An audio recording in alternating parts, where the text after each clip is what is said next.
Hello, hello, hello. Welcome back to your semi-regularly streamed schedule. This is Stale Joe, and we're going to be looking at some more cards today. Now, we've been steadily going through the Pokédex, and we're going to continue that. We've got 3 more excellent Pokemon to talk about today. We've got, let me introduce it with a little bit of music. And to give a little bit of background, let's see, Ludwig and Schlatt, 2 very, very big content creators. I think literally yesterday created a new channel to upload classical music, no copyright, which is so nice. So you know what? We're gonna play it now to commemorate the 3 Pokemon we'll be doing tier lists of today. You've got your first birds of the entire Pokemon franchise. We've got Pidgey. I forgot to set this. Oops. Looks like I'm gonna have to work on that. God dang. Oh man, kind of funny to be honest. Oops, wrong page. There we go. But we've got Pidgey, Pidgeotto, and Pidgeot to look at today. And boy, are there some pretty interesting ones for some of the Pokemon. So you know what? Without further ado, let's get into the Pidgey and start ranking them. Unfortunately, not too many cards. We've only got, what, 13 here, I believe? So, not too many. Should go through this rather somewhat quickly. And, let's just get things started. Once this, I'm gonna change this back to lo-fi. I'm really curious. I kind of want to, like, experimentally play every single song on their playlist, or like, yeah, their non-copyright songs on that they have available right now, and see whether like the copyright system would go like, you know, like whether they would immediately murk me or not. Because I feel like, especially with classical music, I've been copyright struck before for classical music that has no copyright. No, like I like using a site called museopen.net, or is it called? I don't remember. But it's just like an archive of several pieces from their sheet music to recordings. And for the sheet music, almost all of it is non-copyrighted, right? Or like is public domain now. But recordings, you know, of course, it could be copyrighted, it could be not, and they'll always specify. But I remember like one time I used a recording for Vivaldi's Spring, and it was a non-copyrighted version. So like, I used it, right? And then YouTube was like, hold the phone there. That certain piece of artwork is copyrighted. And then I was like, wait a minute, I have the literal, what's it called? The non-copyrighted information right here. Sir YouTube, I'm gonna need you to revoke that for me real quick. Sent in a little complaint or whatnot. The little like claim. There we go. That's the word, claim. And it didn't get resolved. So I was just like, all right, screw it. But I feel like with classical music, it's easy for this algorithm to kind of sometimes, or like whatever filter system that they use to sometimes like accidentally pick up think it's a different recording, or like those freaking horrible companies being like, you know what, we might be able to get away with this petty crime and just like, you know, copyright claim it. And that pisses me off. Right? Come on, let's all just appreciate classical music now. But let's continue on here. Let's get things started. We'll put on some Pokemon lo-fi mix, cause why not? I'll probably do the classical stream, or I guess it would be a classical stream like some other time, just when the occasion calls for classical music. Then again, when does it not? To be honest, when does it not? So let's get things started, and of course, with every single card we've looked at so far, right, we're gonna start things off with base set here, and you know what, Pidgey is no exception. We're starting things off with base set a very classic artwork here. I mean, you've got a very cute looking pencil art of Pidgey, honestly probably frying his eyeballs at the sun right now. Like, if I look behind me, that's basically what Pidgey is doing. But I mean, let's get a better look at it. Like, I feel like this picture is like pure nostalgia bait for me. Like, it looks older, right? Like, from the art alone, like, I feel like when you immediately see this, like, let's see, kind of very light colored, almost sandy, I'd say, like a version of Pidgey, especially in this art style, classic Sugimori art style. And it's like, okay, this is base set 100%. I mean, look at the sun. Like, this looks like, I'm not even sure if you'd call this a sun, you know? I suppose this is what it would look like, but definitely is no classic modern rendition of a sun here. But honestly, great card. There's like, I feel like base set, this has too high of nostalgia to ever go wrong here. So base set will be impressive, very nice. Okay, moving forward, we're going on to expansion sheet 1, and this one, I mean, this card, god damn. Okay, no, we're not doing it justice. Let's get close up in here. Oh my god. Like, expansion sheet, vending series, whatever you want to call it, it does not fail you. Like, oh, look at this, man. Like, these clouds straight up also look like smoke coming from like one of those factory giant pipe like stack things, but it's not. They're just clouds. They're just like positioned on this like giant like mesa or mountain or whatever you want to call this, and like there's just so much detail going on. Like, it looks like they're in like, what, a savanna or something with the yellow grass kind of just rolling around. Pidgey's like, it's honestly like, I feel like a lot of Pokemon cards, and that's like, the intention is for the art to kind of like highlight the Pokemon, right? But like, this card looks like it's a background first kind of card, and then Pidgey is kind of just a thought in the background, right? Like, you have Pidgey, and it's like somewhat centered. It's very easy to see, but it's also like, you look at it from the whole picture, you know?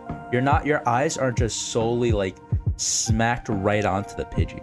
This card art is beautiful, by the way. Like, this is amazing. I love it so much. Like, there's just so much detail here. God, great card. I mean, easily, very, very easily impressive, very nice. Oh, I mean, what can I say except you're welcome, man. Like, it's so good. But moving on, we've got Expedition. This card, bro, the sneaky Pidgey just going around in the grass. This Pidgey is awaiting a trainer. Oh, I'm kidding. It actually looks like the Pidgey's trying to run away. I didn't see the little frantic sweating here. This petrified perspiration. I'm feeling a little poetic today. But okay, I see it in a whole new light now. This Pidgey just recently got into a battle. This is an eager trainer with his starter Pokemon ready to grind, and this Pidgey knows that. This Pidgey has seen some of his friends fall victim to such devious 10-year-olds, and this Pidgey knew what must be done. In a fight or flight situation, this Pidgey knew it should run away. And that is exactly what we're doing today. The stream's over, bye-bye. But no, this Pidgey, honestly, the art's great. I love the art. I love like how it actually kind of scales the Pidgey, right?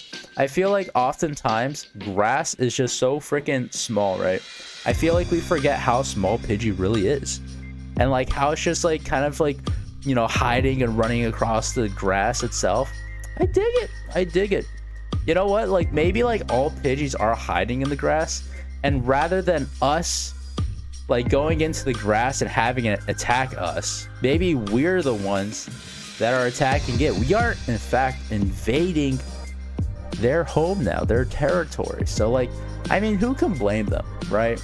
It's just the right of defending their territory. So I mean, are we the baddies?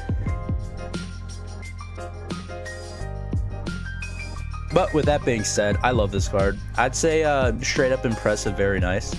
And over base set, to be honest. I think it's over base set. Okay. Let's go on to Fire Red Leaf Green and see what we got here. Because this one, if it'll load, it will. Just need a little persuasion here. Do we need a little percussive maintenance on my router? Just like pop, pop, you know? Oh my god, it's actually struggling a little bit. All right, so this card, honestly, the hollow pattern, is this even a hollow pattern? Should be, right? Why does it look like it's hollow? Oh, they're loaded. I'm a little confused by this one, but it is honestly really cool. I feel like it's so weird seeing like all the typing symbols on here, right? Like, why? And is the typing symbols hollow? What is going on here? Like, I thought this was just a common card. I don't know. If there's an answer, please tell me. But this I mean, there's not like a lot to be said here, you know? Like, the Pidgey looks classically good. It's a fine Pidgey. The top down view, okay, kind of cool. I like how it's also like looking right back at us. Like, although we have the bird's eye view, we are looking into the bird's eye. Kind of weird. But I just don't get why there are these like symbols everywhere, these typing symbols. Maybe this dude's at, you know, those like bowling alleys that like their floor looks like cosmic vomit, if that makes sense. Like, maybe this maybe this Pidgey is at a bowling alley, and that's why they're like, that's why. But yeah, perhaps, I don't know. I'm feeling kind of frisky, and we're gonna put it in nice. That is just a plain nice card. Oh yeah, I forgot. Our bad category today is gonna be, this card is as good as a penguin could fly. I.e., no, it's not a good card. If that wasn't obvious. But let's go on to the Delta species, and I mean, look at this, bro. I feel like when you electrify any Pokemon and then like call it a day, Delta species, that like super low effort is already pretty sick. Like, all you gotta do is crank the yellow and then like add little bit of like sparks around the body. Like, look, there's one here, there's one here, one here. Nothing too extreme. And there you go, it's a sick card. I mean, like, this thing's at the peak of some mountain. It probably just got struck by lightning or something. And then instead of being the horrible, I will end your life kind of lightning, this was actually a gift from God, from Zeus himself, who've blessed you with a fraction of his power. But that is the vibe I'm getting. Like, his hair is even a little up higher. He's so electrified. He's ready to go. But with that being said, I mean, Delta species, bro. Impressive, very nice. Putting it there. Okay. Pop Series 4. If I remember correctly, this one was kind of interesting as a card. Let me check it real quick. Come on. Okay, fine. How about we click on you? Oh, there we go. It's this one where he's kind of just strutting his stuff, man. Like, he's even like leaving a little bit of dust clouds. Or is that poop? Nah, dust clouds. I'm just pulling your leg here. But this is one proud Pidgey. In fact, I might even go as far to say he could be an arrogant Pidgey. Like, he's walking around as if he owns this entire forest. Now, let's talk about the background a little bit, because like these are the skimpiest trees I've ever seen. Like, oh my god, they're little lollipop trees. They are so thin. Like, it looks like the top is like super bushy, right? It's like, how's that trunk gonna support that foliage up top? But like, it's kind of neat. I like I'm not sure what this like kind of mist thing in the background is. Like, is it literally mist, or is it like dust from it being like windy or something? I want to say it's mist, just because there's like a more, I don't know, mysterious tone going on here, especially because you don't see what's past the trees at all, despite there clearly being something past it.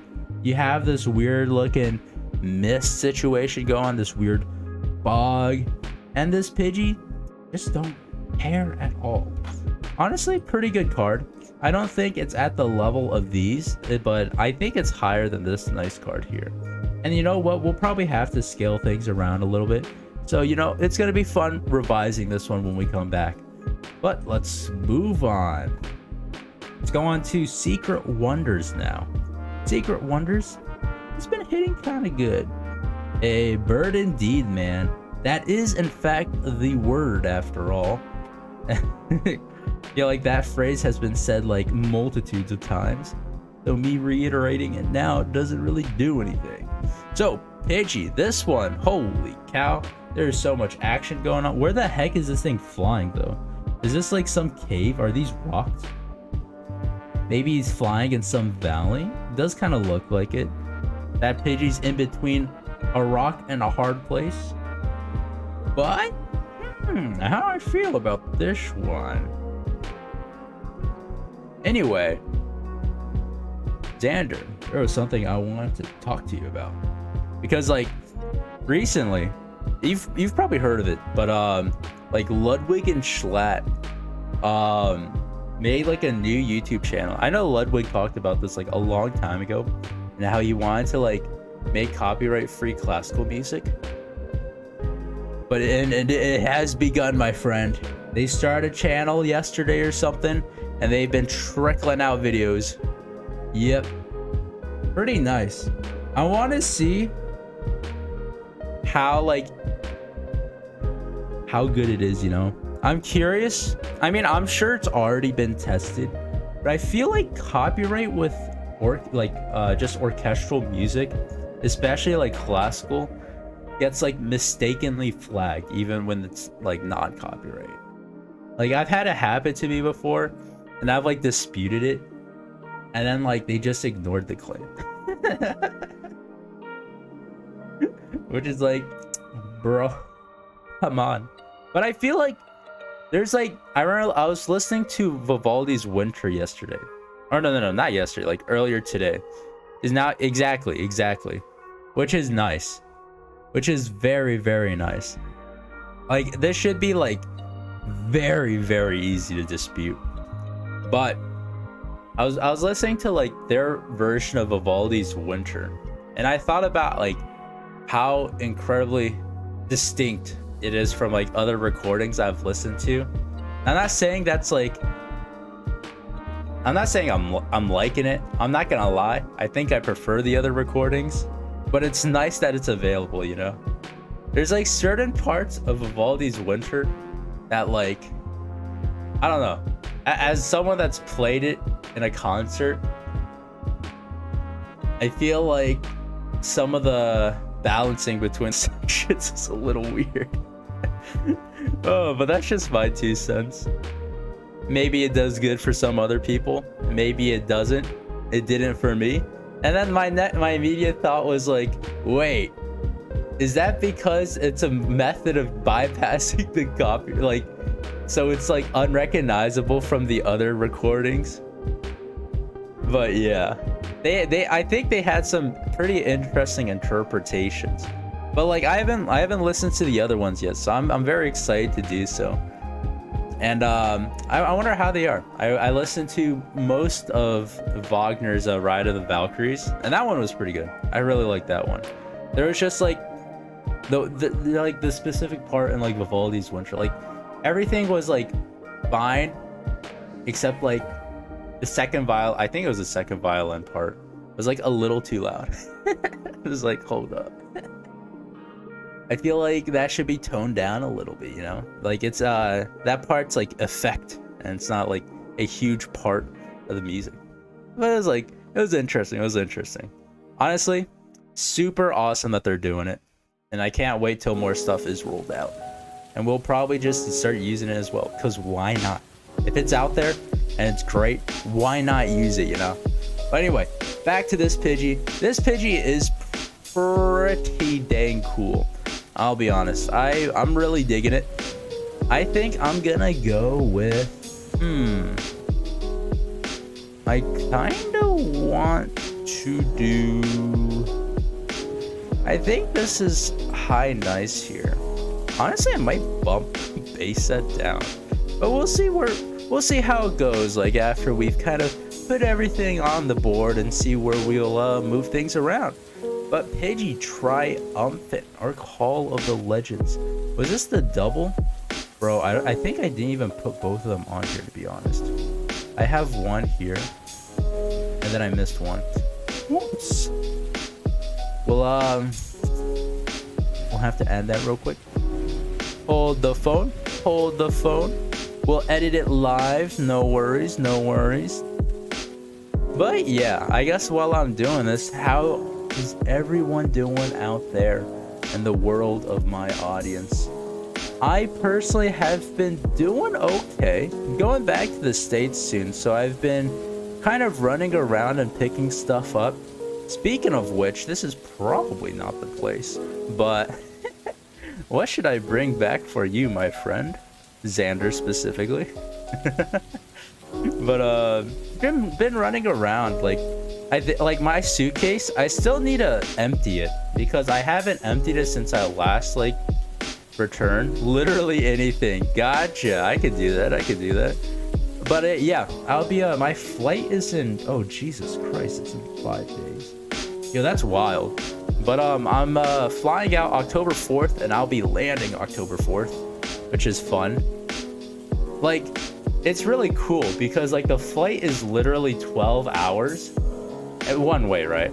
So when you land on the States, you arrive on the time that you left. So it's as if you just gained a day, which is pretty cool. But I mean, then you make up for it when you go back to Japan. But it's kind of neat, But yeah, October 4th, I'll be landing at 4:30. I hope there isn't really any complications, but we'll have to see. We'll have to see. Let's see. Let's add this in. Let's edit this real quick. But yeah, I've been thinking of bringing back just like generally a lot of snacks. We've got a lot of snacks to do. Okay, let's put this in here. Submit. And there we go. We've got them both. But yeah, there's like a couple things. Like I got super worried because like I got COVID 2 months ago and I thought we still needed a negative PCR test. Bro, I hate how they charge you for it. And it's not even cheap, it's expensive for it. But thank God we don't need it anymore because I probably would have gotten a positive result back because apparently if you've had it within 2 months, it's gonna just flag you for positive, which is kind of wild. Like, I don't get why I thought the PCR test, maybe there's just still evidence of like inactive or dead COVID viruses. That's a redundant statement. like still within our nasal cavity or something like that, and it takes 2 months to kind of recycle it. But it's whack. It's whack. Thank God I don't got to do that. But yeah, snacks, man. I'm gonna bring back so many snacks. Get rid of something 100% ever. Hey, I mean like, because you know that like age-old adage of or adage. God, I always get that like pronunciation mixed up sometimes. But the adage of like, you are what you eat. Technically, in 17 years, you replaced your entire body. Now, I forget the specifics for like other parts of your body, but like your skeletal system, like, because you gotta constantly like replace cells, right? Because cells die and you gotta replace them, right? And apparently the skeletal system is like the longest one to kind of fully replace, per se, with like a whole new set of cells, and that takes 17 years. So what can you eat for 17 years straight that I mean, one, you can survive, and two, so you can say your entire body is made out of it? That is potatoes, my friend. We can become fully potato if we eat for 17 years straight and only potatoes. Isn't that literally the only reason we die of old age too? Cells stop regenerating? Yeah, so there's this... Okay, wait. I love this topic of like longevity. And how are you doing, Zach, before I get too far into it? But I think, I mean, fish too, right? Let me think. Because like potatoes technically have every single like amino acid and micronutrients we need, right? Does fish have every single one of them? I think there's like some vital ones that are kind of lacking that you kind of need to make up with vegetables. But you probably could, at least for a long time. I don't know about the specifics of it, but so there's like several theories of why like we die of old age, right? And then cells stop regenerating is kind of like the root of the problem, right? Or I guess maybe it's more of a consequence of the problem, because then you got to ask yourself, like, why do they stop regenerating? Or like, why do they stop regenerating correctly? And I think like, and like, I mean, I don't want to be on my high horse and like say everything like I say is like, you know, the thing, because I read a single book like 3 years ago, right? So like, maybe the information's a little outdated, probably not though. And my memory is a little bad. So from what I remember, the cells stop regenerating is more of a byproduct of our epigenome kind of getting funky wonky, you know? More energy productive to reproduce rather than live forever, perhaps. Yeah, so there is you're going on a pretty important line, because I mean, you have to go back to like the biggest thing about biology, right? Like the whole purpose of a species is to reproduce. So obviously you're gonna have to invest a shit ton of energy to reproduce. But there is a fine line and a very fine balance between using your energy to produce or to live, right? So there's like a whole bunch of different strategies different animals, you know, utilize. Like they would go hard on the reproduction route and like create 10,000 babies, or they'll go a little hard on the living route and then they'll produce a lot of babies over a lifetime. So, two different strategies. This music is grating my ears. This is not the mood right now. We're gonna skip that one real quick. But so there's this kind of gene, and this exists in every single animal, because I think the first mass extinction, and this is with bacteria, right? This is with bacteria. And the first mass extinction was caused because I think almost every single bacteria lacked this one specific gene. I forgot what it was called, but basically it was a gene that kind of prioritized on surviving. So there's kind of like some God, I really wish I remember the name so I can just like refer to it by its name. But you can think of it as like a switch from prioritizing putting energy into survival rather than reproduction. So, and this is also partly why like some animals like only have specific breeding times, right? It's so like they can focus all their energy on survival, except for that like specific period of time where they invest a bunch of energy into just doing the deed and getting it done. But there's also like that's pretty complex because there's a whole other reasons, such as like rearing time, which affects like why they have like, you know, breeding seasons. But there's that gene that kind of just sparked everything, right? So after literally every single bacteria that lacked the gene died, is it loud? All right, let's turn it down. It's kind of like this mix is a little fickle. Like they didn't audio balance the music in here, which is a little inconvenient. Honestly, lo-fi hip-hop, the classic mix of the studying girl, like, is pretty good with like balancing all the audio. That's why I think I like dig using this the best instead of like some random like mix off of YouTube, right? But yeah, thanks for letting me know. And that kind of like gene really dictates like our longevity and kind of like the underlying issue. So like the current theory of why we age is rooted in kind of loss of information. Now, what does that mean? So so we have two different kinds of systems that can kind of dictate our body and like how we develop, right? Like what gene expresses what thing, you know? Because every cell has our entire like DNA, right? So then that cell needs to know, okay, what cell am I gonna become? So you have your genome, which is just your group of DNA.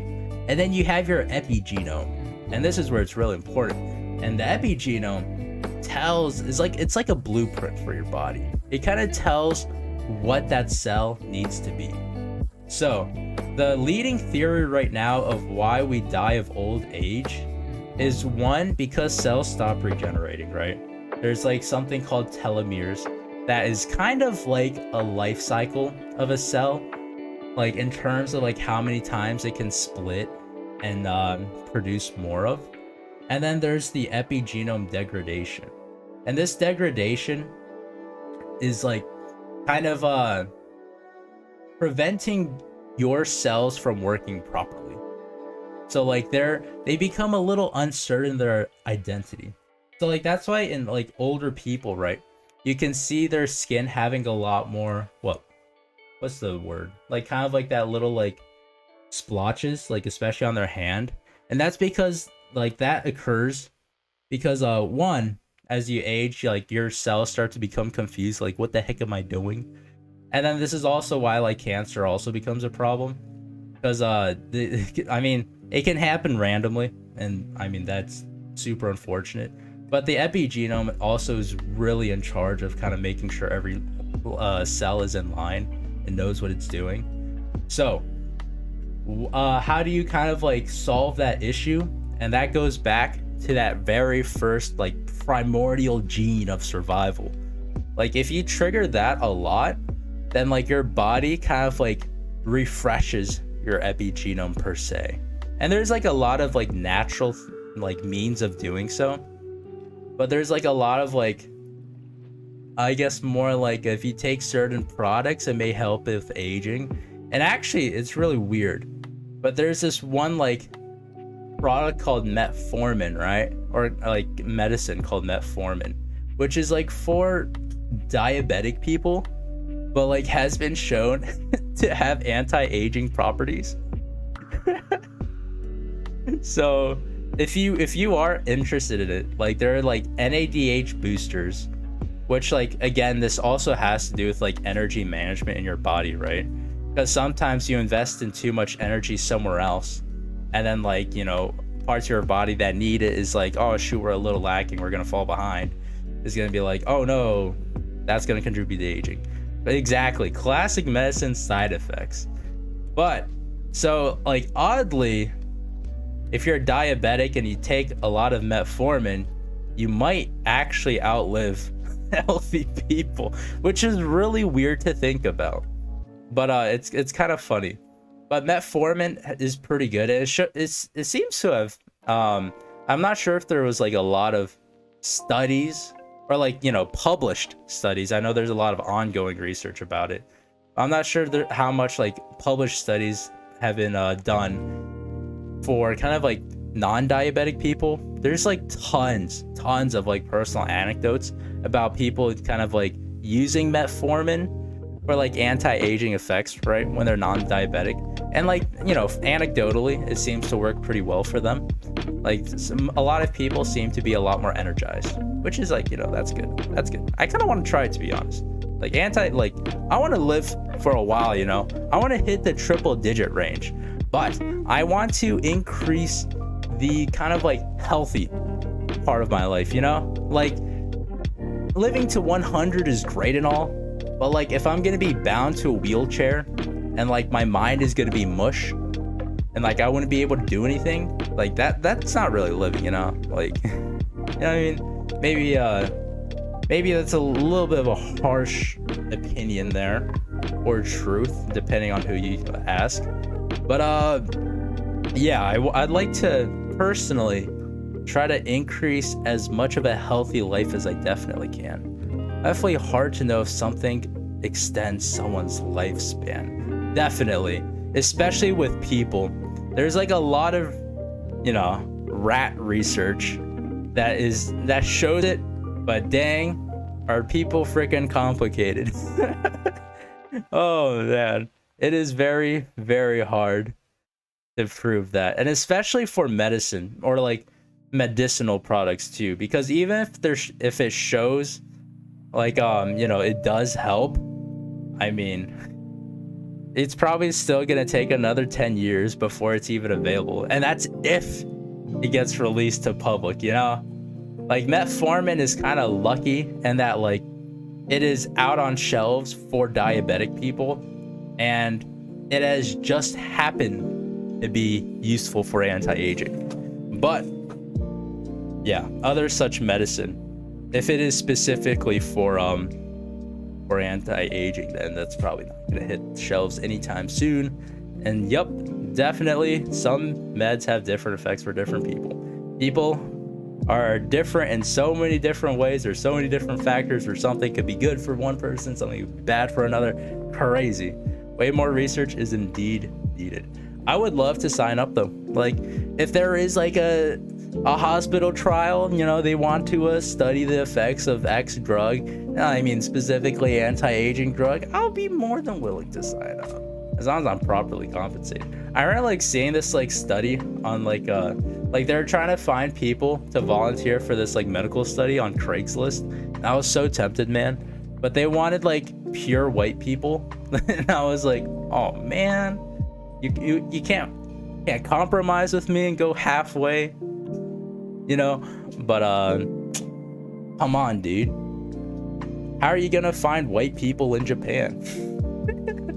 Yeah, it's so sketchy, but it's like, I don't know, I want to cross it off my bucket list, you know. I want to cross it off my bucket list. But yeah, anti-aging's really cool, and like honestly, a lot of like the natural kind of like route of like boosting your lifespan is like pretty obvious, you know. Like a lot of people is like, oh yeah, that's just like classic being healthy, which is really effective, right? Like, you know, diet, exercise, like classic. I mean, that's just normal being healthy. But then there's like other methods, and like the intention is to stress your body in a healthy way, right? So you're kind of, at least you're intentionally tricking your body to kind of trigger that survival gene. So other means, and like I've said, you know, diet is not quite stressing your body, but when you go the stress route, fasting, that seems to help significantly. That seems to really help. But fasting, and then I mean exercise is, you know, physical stressing of your body, as long as you don't overdo it, you know. Like if you get to the point where you actually degrade your body, then that's counterproductive. And then other means of stressing your body is by temperature. Like apparently if you kind of like, you know, if you're in a much cooler environment, and it's specifically changing temperatures all the time, that seems to have an effect that is beneficial.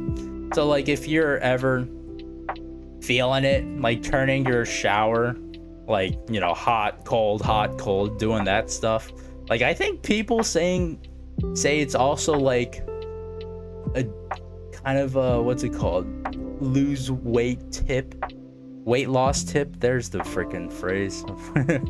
But that's seems to work. Live clean and uncomfortably. Honestly, great. I feel like that's basically what it is, you know? Live clean and uncomfortably. Embrace the uncomfortable. But yeah, that seems to all help. And like, you know what? I feel like I'm been doing pretty good on the temperature side. You know, hot, cold. I go outside. I go inside. We do that a couple of times. Pretty good. You know, maybe I kind of fast. I do the intermittent fasting. It's like better than not fasting, you know? It's kind of good. My diet, we can work on that, you know? Maybe take the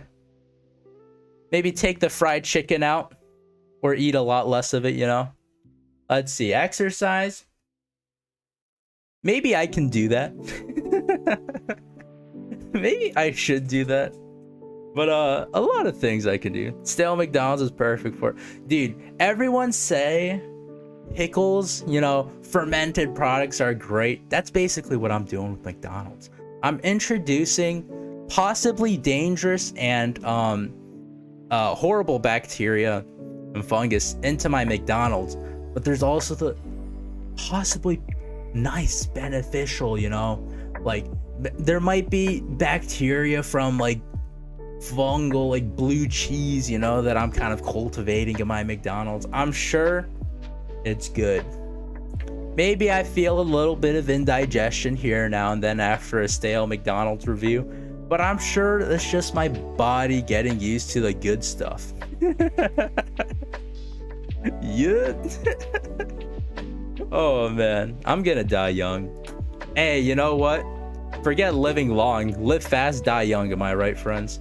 But let's get back to the Pidgey real quick, because honestly, this set is pretty cool. Especially because like they had one print, and like this print, the Call of the Legends print is exclusive to English, which is pretty cool. Done by the same illustrators, you can see, same artist, and like they're like the cards itself are pretty freaking similar too. But let's see, if I were to pick one or the other, how do I feel? Like I really like the background of this like card art. Like it looks like it's Jesus Christ, you know? It's got that halo effect going on here. It's freaking sick. The clouds are beautiful. The clouds especially are really pretty. But I also really like the Pidgey just sitting on here.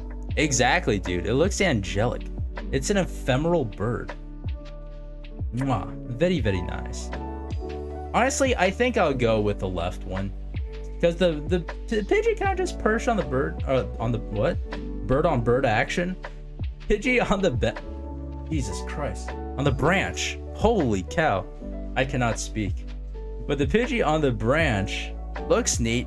Background is all right, you know, a little bit of a hazy sunset going on here, but we've got the Holy Spirit Pidgey on the left, and that's pretty nice. Let's see, where did I put it? I'm putting this down in a minute. I'm gonna put Holy Spirit in nice. Yeah, I think it's about there. And this one, I'd say is right under it. Okay, moving on. I think I spent a little too much time talking about like the anti-aging thing. It's honestly great though. Like there's this book by David Sinclair, like what's it called? Aging and Why It Doesn't Have to Happen, and something like that. It was like, I just know it was by Dr. David Sinclair, and there is a video on it, like what's it called? You guys know the YouTube channel Veritasium. He did a video on that topic with that doctor, and that honestly got me to buy the book. It was very effective marketing for me. Because I read it and I was like, pretty interesting. I'll try to exercise. Like, you know, that week afterwards and while I was reading a book, I was leading a healthy diet, and then the instant it got out of my like forefront when I started reading another book, it's like, okay, back to French fries and fried chicken, you know. But let's go on to Flash Fire here. This one has been released in several different English sets, and this card, I mean, I like the splotchy like watercolor background here. Just a little, I like it. What is the dot art? Titillated art? I don't know. Oh shoot, what was that dot art called? It was like kind of a cool name. Forgot. Pointillated? Was it pointillated? I don't remember. But anyway, this one, I don't know. I'm not a huge fan of it, to be honest. This one seems like a little too dreamlike in a way that I don't really like. Because like, I don't know, there's like good dreamlike, and then there's dreamlike I don't vibe with. But I feel like maybe it's because my dreams are nothing like this. I don't know. How do you guys dream? Because I always think I have the most boring ass dreams, man. Like most of the time, me dreaming is like walking somewhere. And sometimes it's like a neat location. It's never something fantastical, you know? It's always like a location that seems somewhat rooted in reality, but something's wrong. Like I feel like it's always like back rooms vibe, but with completely different, like, you know, like non-back room location. So I remember like I have this one reoccurring, like it's not even a dream. I guess it technically is because the setting is there and I always just walk. I guess it is just a reoccurring dream. But like I have reoccurring settings in dreams too, right? And this one specifically, I hate it so much. And like to the point where like I've kind of grown to be able to identify when I'm dreaming. And this is especially useful for when I think a nightmare is starting to begin, because like I would like stop, I would see a situation, and then like there's like an automatic trigger. It's so weird where it's like, wait, I'm getting bad energy from this dream right now. I'm just gonna wake up. You know, always reflect stories or in general things that I was watching slash doing recently. Neat. Like mine, yeah, no, those are a lot more rare. It's so weird. Like mine are just walking. It should, or like talking to people, and it's like it's just casual conversation too. Like I remember one time, okay, this one really threw me off, because I remember one time was like I was having a casual conversation, right? And then usually like I don't know, I'm pretty good at lucid dreaming, but I never do it because I always get like I would have the shittiest sleep. Like I'd wake up so tired, so I kind of just let it play out, except when I have nightmares and I don't want to do that. But I remember one time I had this conversation. This was the dream Jacob, right? And then like I forgot what exactly he said, but he said something which prompted me to kind of like take over and said like, but bro, like you're not even real, you're in a dream. And then like he said something about like, but then how am I like responding and having actual conversations to you? And it's like, how do you know you're not in the dream? And then it was such a weird moment where it's like, I don't know, I didn't expect to react like something like that. And I was, yeah, exactly. It was like, wait a freaking minute. Did I just like matrix myself? You know what I mean? Where it's like, what's happening? That was a really surreal dream. That was a conversation that was very fun and like had me awake and like just staring at my ceiling a little bit. But then there's dreams where it's like it's a dark train station with no one in it. Like there's shops, they're all open, dimly lit, no one is there. I hate those dreams, man.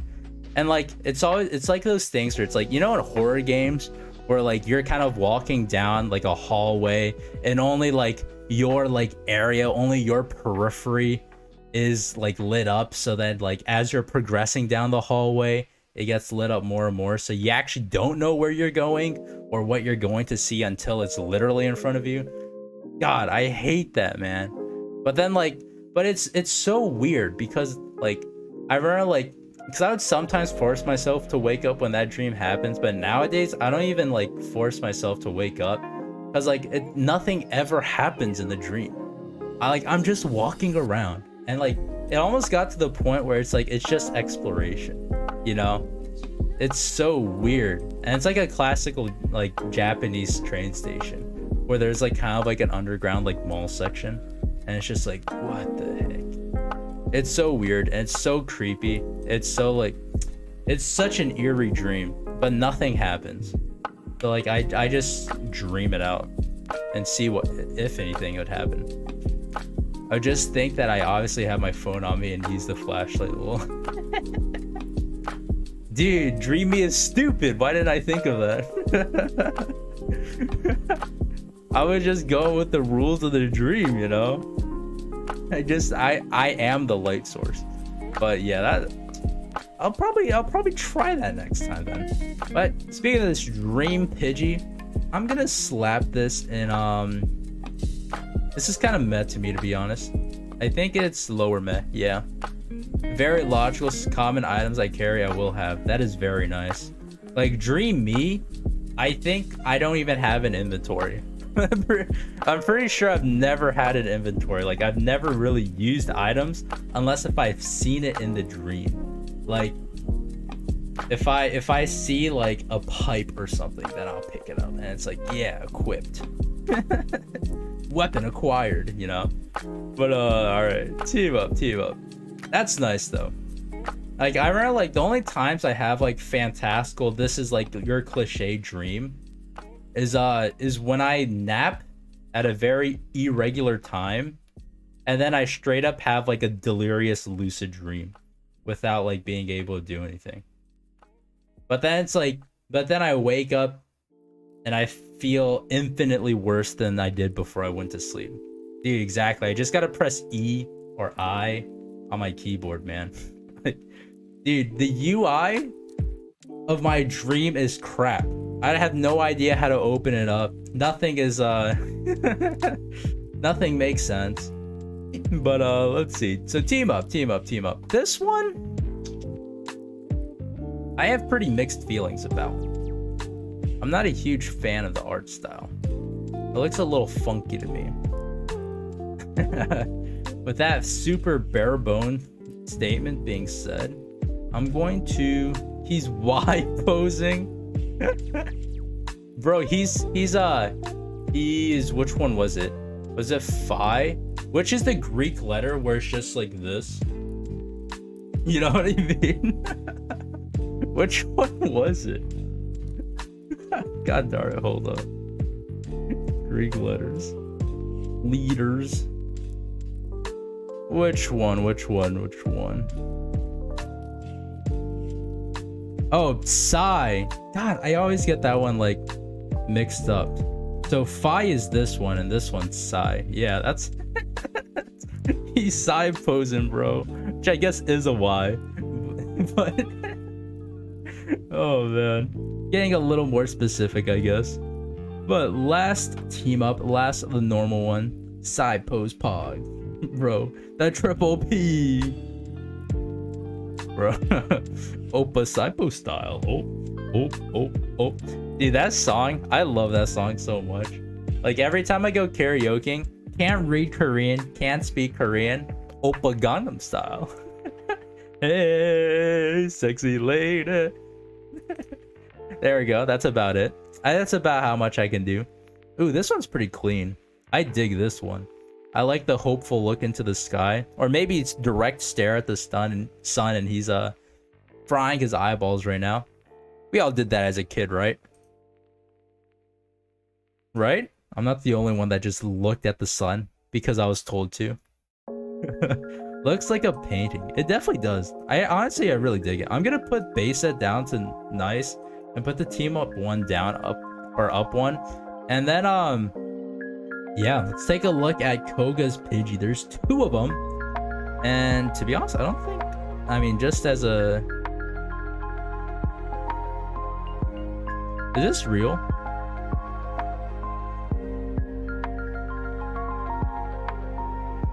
Oh my god. That's awesome. Freaking Diglett, dude. Wiglet. So is this the evolution of Diglett? Or is it just straight up a different Pokemon? Umidigda. Wait, is that literally its Japanese name, bro? Completely unrelated? Oh shoot, that's kind of sick. Oops, don't want to click on that. This is probably one of the simplest. Yeah. It's such a terrible name. Honestly, pretty cool though. But it is really weird that it is inspired by this one garden eel. Like with this one water garden eel. Oh yeah, I think it's literally called garden eel, right? But then like they're basing it off of Diglett. Bro, this name is crap. I remember I was talking to my friend about like some Pokemon names are horrible, and like depending on the language, like a lot of like Japanese names are often fine, like especially because like they'll just like take like an English word and then they'll like Japanify it, right? And then like that's pretty cool. Like that's a great way to make a new name for a Pokemon. But then you have some like garbage like this.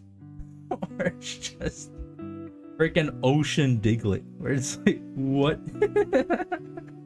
This is dumb, bro. Like Wiglet. So I mean, like Wiglet's. What? Why is it W? For the Wotion? It's based off that eel thing. Okay, yeah. It is based off the garden eel, right? The one that kind of goes up and down. It's so cute. I love it so much. But like, let's see. Where does the W come from for Wiglet?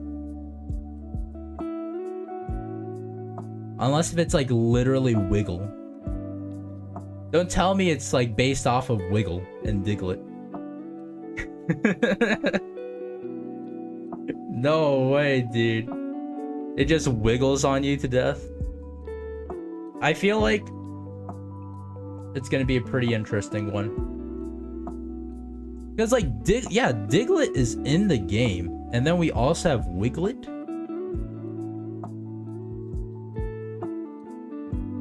I mean, I guess scientists are really bad at naming things. So like, you know what? I'm not really surprised. Like, if you like, yeah, nah. Honestly, I dig it. I just don't like the name. But pretty cool. I like how this like was here the entire time, and it took like an hour into the stream before I gave it proper notice. Like I just looked at it and I was like, I didn't even see like the text, right? Like I looked at the picture and I was like, what in the world is that? Oh. But let's look at Koga's Pidgey. Honestly, this one is kind of cool. And I think like from the art alone, it'd be like, I'm okay with it. But like the fact that it's carrying like some message, and then I guess this is what, like I always imagined this as like kind of like a headband that Koga would use, but it's probably just used to tie the message together, right? Like the fact that it's like a carrier pigeon right now is pretty sick. I really dig that. So I feel like honestly that alone kind of just puts it up here into impressive, very nice. And then the final Pidgey from Koga is this one. This one is, I don't know, man, a little confusing. Like, what is this in the background? Oh wait, is it using like is that after image? Like, you know how in like the classic ninja style where like they're so fast it leaves an after image? Like, is that what's going on here? That's so hard to like, I feel like depict in like a picture. Especially when it's like movement like this. Like it's kind of hard to tell like what position it's in and how it came from. Cause I mean like you can see how the air is like contorting around it. So it must be like super fast, right, to displace the particles, but it's also that hazy cloud that I kind of don't like. Literally double team. Yeah, like that's what I was thinking, and it's like, but it's not even like one of the attacks on here. Just kind of weird. But honestly, pretty cool. I feel like the execution's a little weird, especially because like the double team is like behind it. But I like the idea. I like the idea. I would say this is like high nice. All right, so family heirloom. I mean, expansion sheet, dude. Like this is no contest. Like expansion sheet's god tier. And then let's see. I'm gonna bump this one down to meh. And is this bad? I feel like it's not really bad. I'm gonna leave it like this. I feel like there isn't really a card that's like, this is definitively bad. So I think this is how I'm gonna do it. So, you know what? That being said, let's move on to the next one, and that is Pidgeotto. And like, okay, hear me out. Before I tell you guys what I made the negative rank or the F tier rank, I need you guys to calm down, you know, take a deep breath, and just accept what you're gonna see and hear, okay? Because of course we've got family heirloom, impressive, very nice, nice meh. Wait for it. Pidgeotto.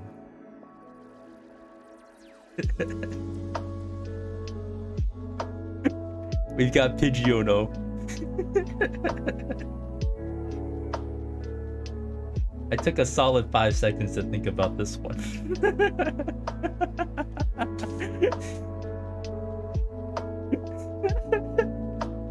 I love it, dude. Dude, 100%. You should definitely name your shiny that. I love it, man. I think it's great. Wait till you see Pidgeot. Wait till you see Pidgeot, my friends. It's even better. You guys can probably guess it. If you see Pidgeotto, you can probably guess what Pidgeot is, to be honest. Okay, let's get things back on the road. We've got base set. Honestly, Pidgeotto as a Pokemon is like, bro, Xander, how'd you guess it? I'm not even kidding. But Pidgeotto as a Pokemon has always been really weird to me.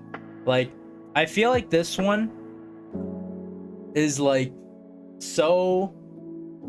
is like the closest thing to like probably like biologically of like evolving. Like that's probably like what their life stages would be. Like Pidgeotto is such a weird limbo between Pidgeot and Pidgey. That makes 100% sense. Like, you know, yeah, it's I literally put Pidgeot. I didn't spell it like that though. So I mean, granted, it should be pretty easy to guess that as well. But Pidgeotto, this one base set looks fine. Honestly, I'm gonna probably just slap it in nice for now, and then we'll go around with that, because I think like the Pidgeotto cards, like they kind of slap. They're kind of good. So yeah, let's check out expansion sheet. I mean, always good, right? Except this one, I think this is one of the times where I think expansion sheet kind of doesn't deliver here. Like, I'm not even gonna lie, this Pidgeotto straight up looks like something off of Tumblr, or like it's like a fan art of Pidgeotto, right? I just can't see this being on an actual card. Like, honestly, the background's great. Like, I love the clouds. The jagged mountains are cool. But the Pidgeotto itself just looks so weird. Like, I don't know, man. I don't know. It didn't do it for me this time. What do you guys think? Am I being a little too harsh on this one? Is this one too subjective, as if any of the other aren't? I'll put it in nice for now. Honestly, like, I'd probably still want it as a card, but it's just so weird. But oh well. Yeah, it's ugly. To put it bluntly, yes, it is. Oh man. You know what? As a content creator, I feel like I gotta be decisive, you know? I gotta be narcissistic. I gotta be egotistical. I gotta have the attitude that no one else's opinion matters except mine. And speaking of which, Pidgeotto Expedition looks sick. I love it, man. Like this one, God, like look at the belly, bro. I just want to like scratch that belly, you know what I mean? That is a bird Kyogre. Holy cow, you're right. Like I feel like especially the design like of the wings and like this kind of like view, it reminds me of like those like Aztec lines, you know what I mean? I forgot what they're called, like those giant like works of art on the side of mountains. Why did I say that so weird? Oh well, whatever. But like it looks so cool. And then I don't know what the heck is also up with the background. Like they did like a totem bird thing. True, especially how it's perched like that. Like what even is this? It's carrying like a watermelon. this is totally a Monty Python joke. But like this, it looks like he like froze time or something, and then there's like negative background colors, you know what I mean? And there's like, this thing is a god. There's obviously something supernatural or like straight up godly about this Pidgeotto. I mean, this is very easily impressive, very nice. It's honestly an amazing card. But Fire Red, Leaf Green. This one on the other hand, let me get a good look at it, because this looks like a card. Like this looks like a fan card that a Catholic church created. You know what I mean? There's something very Christian about the colors. And then the sun. Actually an angel.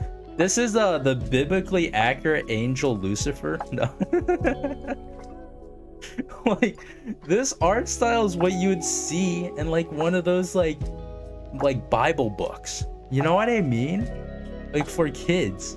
Like this is the story of, I don't know. What Bible story even has like a bird in it? But you know what? This might get a little personal here. But I'm not all that into that religious stuff, so I'm gonna put it into Pidgeotto. I feel like there's a lot of layers to that, because this opinion is also Pidgeotto. But moving on, Delta Species. This one, I love Delta Species to begin with, but this is Johnny Bravo Pidgeotto here. Imagine how much hair gel this Pidgeotto used to get that hair like that, man. What in the world? I also like, what is up with this like weird looking like watery, what is this? Like these little streaks here. The canals of Mars or the moon. But my god, this thing has some like gorgeous hair though. You gotta love it. You gotta love it. This is Chad Pidgeotto, and with that being said, it's definitely impressive, very nice. Oh, but Secret Wonders, let's go on to this Pidgeotto. What do we got here? Holy cow, what is this? This actually looks insane. Like this looks like POV. You're having a psychotic break right now, and you're like in a mental institute, and this is what you see. Psypose the sequel.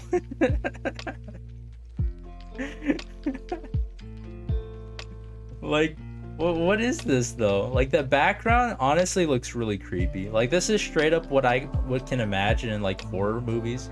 Like the background. If you take the Pidgeotto out, this is like a frame that you'd see in the Ring video. And then you just slap a Pidgeotto in front of it. Honestly, I think this card's shit. I think this is just a plain bad card. It's just so weird. I don't know. I think I'm pretty harsh on this one though. I'll be honest. This is Pidgeotto. I think it's worse than Jesus Christ Pidgeotto. But let's go on to Triumphant. This one, I don't think I got both of either, unfortunately. So let us save that real quick. Let us fix that. I know I did it for Pidgeot, and then I did not think that there's more. My mistake completely. But let's edit that up real quick. Choose file. Blam. Oh, I'm gonna sneeze.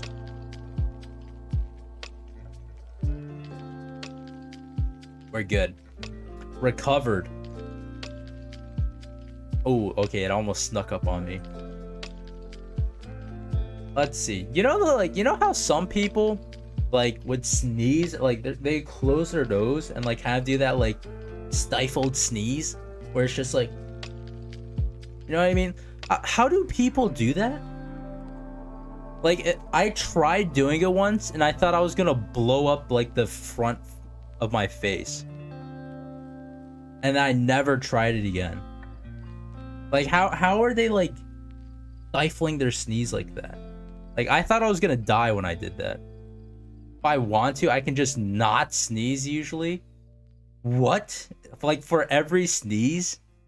Like the one I had now was super weak, right? Like that one could be stopped. But can you do it with any sneeze? Like some sneezes for me is coming out and it's going to announce its presence to everyone near me. You know what I mean? Dang. Dude, you have a superpower. that's nice. Oh man, dude. When Andres came over to Japan, like was the first time, like we went to my grandma's place, right? And she lives in the middle of the mountains.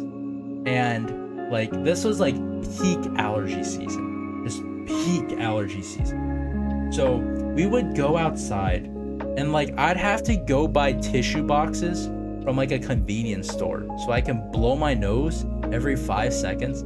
Like I felt so bad. I thought I was like bothering him so much because of like all the incessant sneezing and like sniffling and like coughing. Like I was dying there, man. And like, you know, you'd think it would stop when I get inside too, right? But nay. Like I kid you not, 2 hours before I sleep and 2 hours after I wake up, complete sneezing fit. It was so loud. I felt so bad. I thought I ruined his sleep, you know? It was horrible. I felt so bad for Andres. But yeah, hate sneezing in school, so kind of just held it. Well, that is an origin story. And that is honestly pretty fair.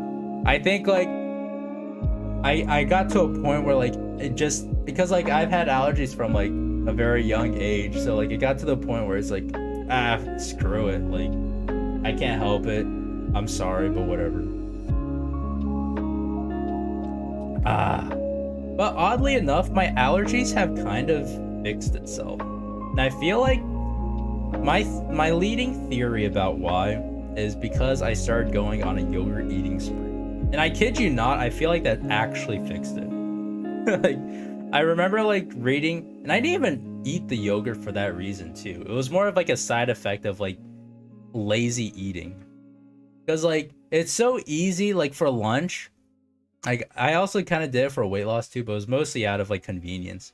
Like you just get like, you know, how much is 500 grams of yogurt? That's like half a kilo. 1 kilo is like what, 2.2 pounds? Wait.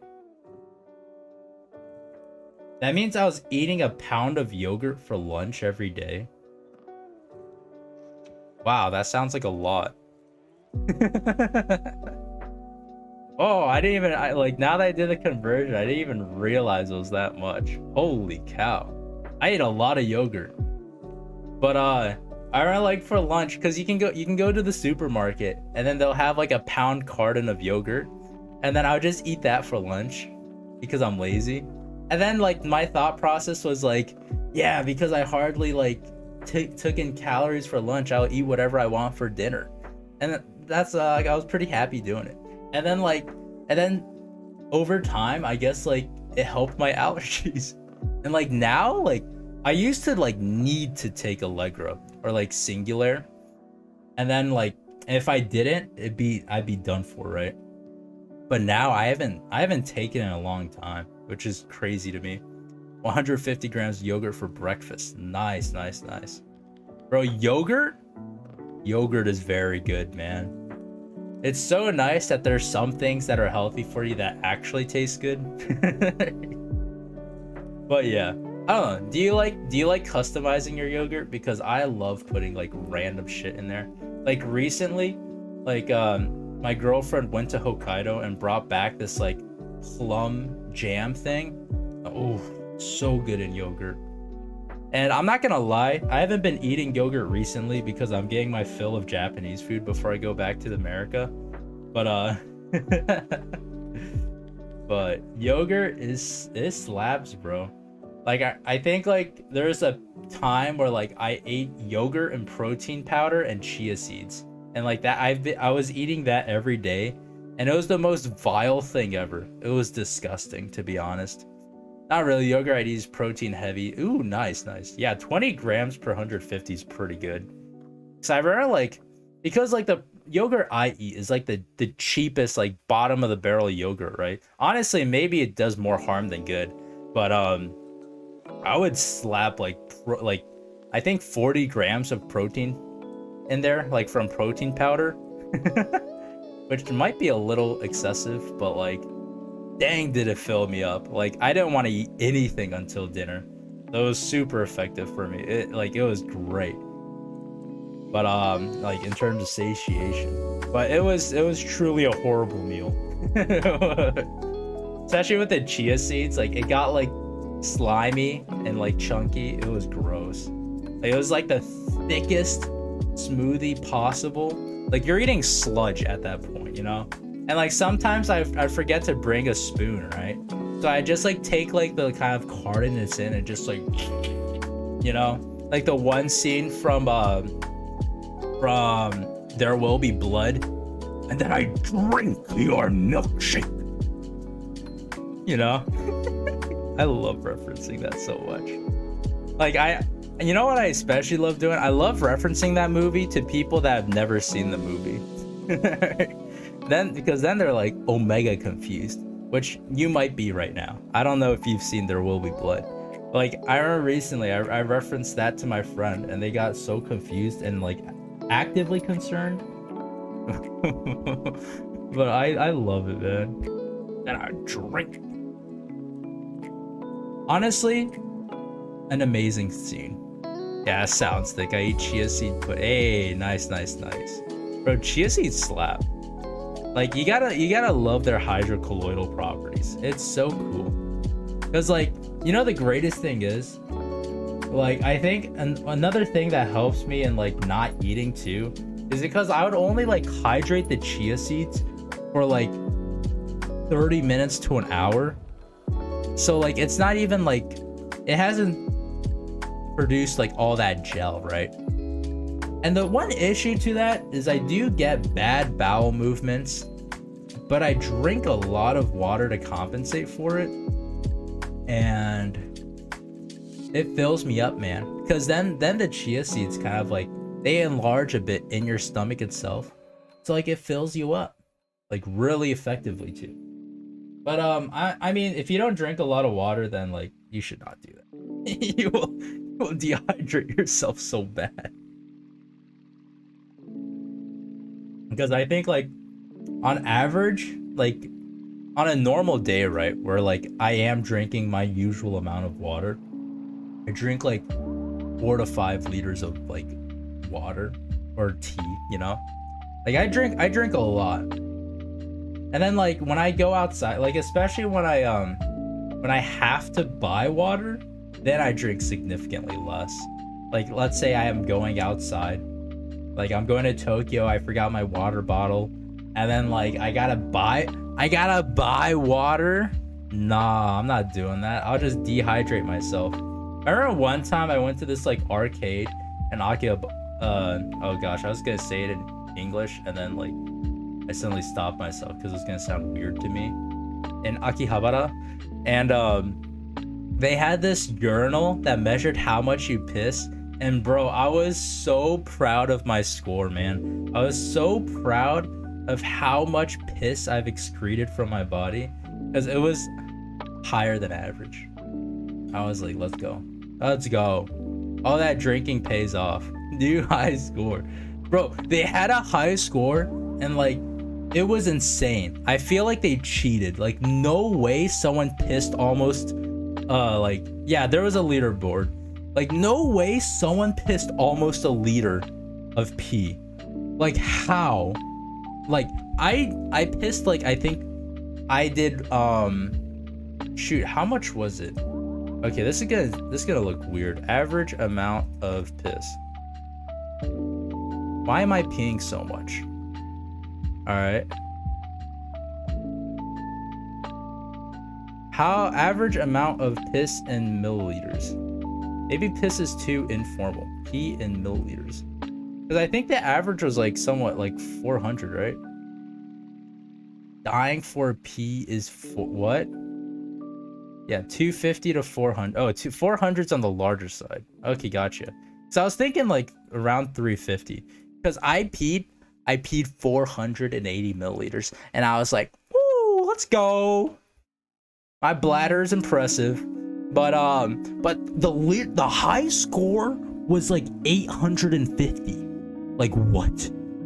No way. Like they had to cheat with that, right? They had to use a water bottle while they were peeing, right? Like no way.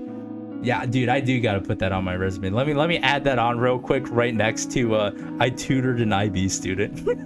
You know? In the about me section, I'm gonna talk about how proud I am to have a decently large bladder. It's great for being at a workplace because I don't have to pee as infrequently, or as frequently. I can store all that piss so I don't have to pee on your time. Actually effective. That'd be your YouTube channel description. Dude, honestly, like if I can get a channel to where like I am the content and I can kind of do whatever I want, right? I totally will. Like, you know, like variety channels where like you're kind of watching like, you know, the person itself rather than like gameplay and stuff like that.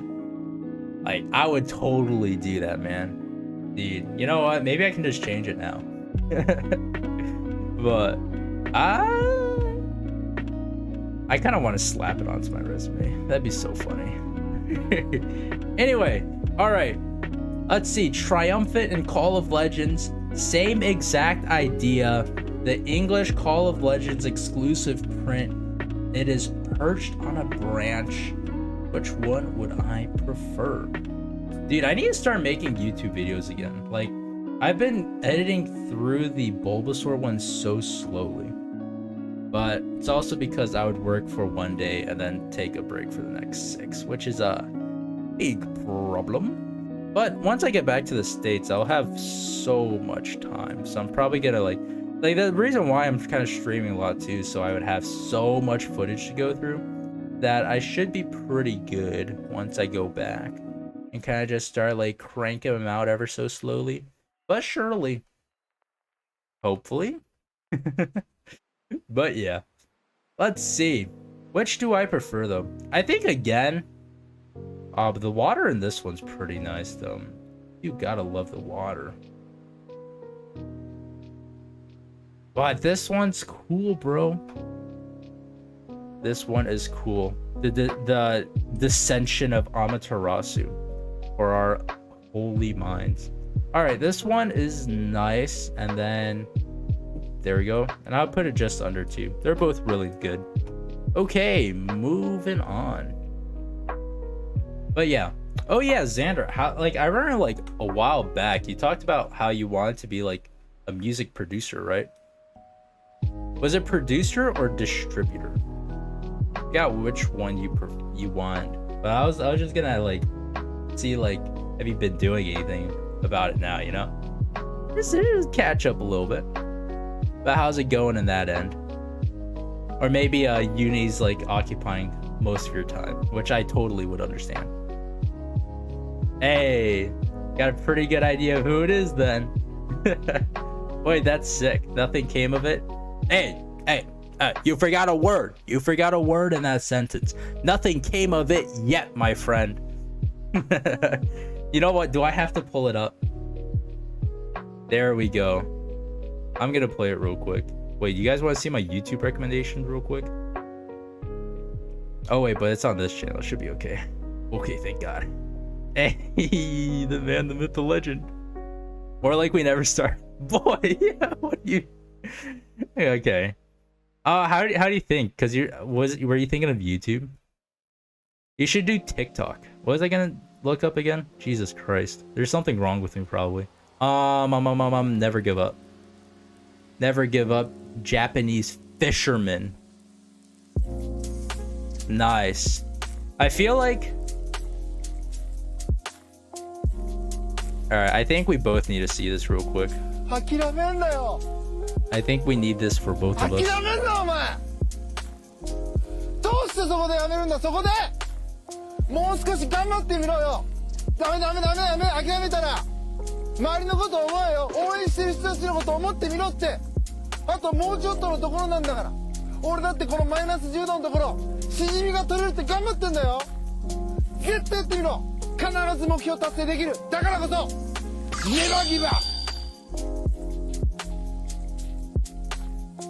There's something so meme about like how they've added effects for the last bit.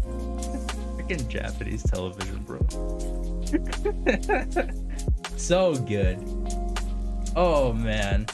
Yo, this Pidgeotto though, Flashfire Pidgeotto has that kind of rainbow that like certain that if you're tuna, if you're fresh, I guess it wouldn't be fresh anymore. If you're raw tuna or sushi shows that kind of rainbow effect, you should probably not eat it. Fun fact. you might get food poisoning if you eat that one. But I mean, honestly, the card itself is pretty clean. I kind of really dig it. Like the background's cool. Like this looks like a pretty neat cliff. Pidgeotto itself almost doesn't quite look like Pidgeotto. But then again, Pidgeotto's always in a weird spot for me. Like kind of like the gradient of the color here is pretty nice. I like it. I like it. I would put it... I'm gonna put this... Okay, no, we're putting this one in meh. Honestly, I might even take this into Pidgeotto. That's pretty bad. I'm gonna put this low nice. But let's go on. Team up. It's always weird, like, I mean, I guess it kind of makes sense, but the middle Pokemon always has, like, the least amount. Like, in the evolution line. Because this Pidgeotto only has 11 cards, while Pidgey had 13. This one is pretty sick. The rising sun and how it's like rays are kind of just like beaming out is pretty freaking cool. Like Pidgeotto kind of like acknowledging, oh dang, the sun's out now. It's pretty sick. Honestly, great card. You know what? Maybe I'll get a lot of hate for it, but base set's kind of big. Let's bump that down. And, dude, truly anime protagonist vibes. Actually, speaking of anime, like, I watched this one anime recently, and I feel like it's been the talk for a lot of people. But I was kind of blown away by it, by how good it was. Like, Cyberpunk Edge Runners, bro. Like, for how bad the game was on release, the anime has no right to be that good. Like it's a pretty impressive anime. Like, have you seen it? And if you haven't, I totally recommend it. It's a sick anime. I love how it's very adult too. Like everything about the anime is just very, very adult, which is great. I feel like a lot of anime these days have been going a lot more in the wholesome route. Like, I want to see people kill shit, you know? Yeah, no, I recommend it, bro. It's pretty cool. I'm not even gonna lie, and I know this is totally their intention, but it kind of makes me want to play the game. Like, if the game is actually good now, like if they did a No Man's Sky revamp kind of style, then honestly, it's probably actually a decent game now. But it's pretty impressive because now I think it beat the record.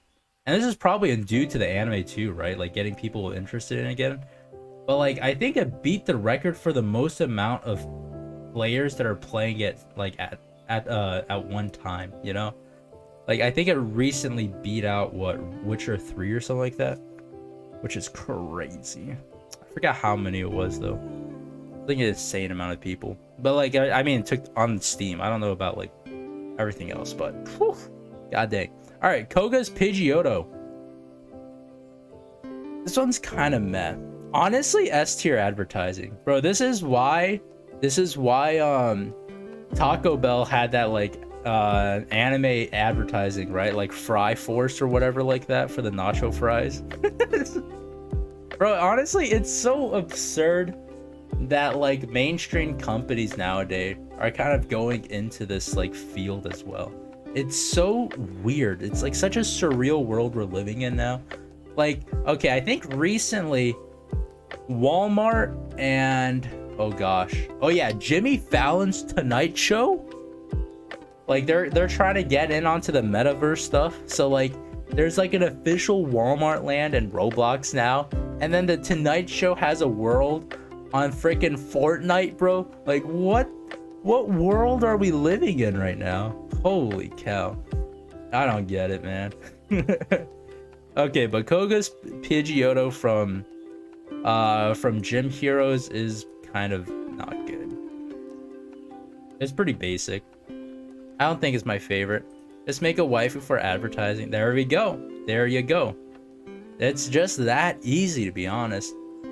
Like, you just gotta get the right anime girl, and then there you go.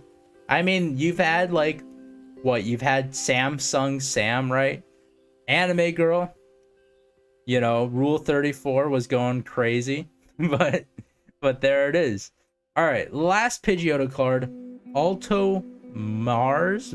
Is it Mare or Mares? Alto Mars, City of Waters, Pigeon.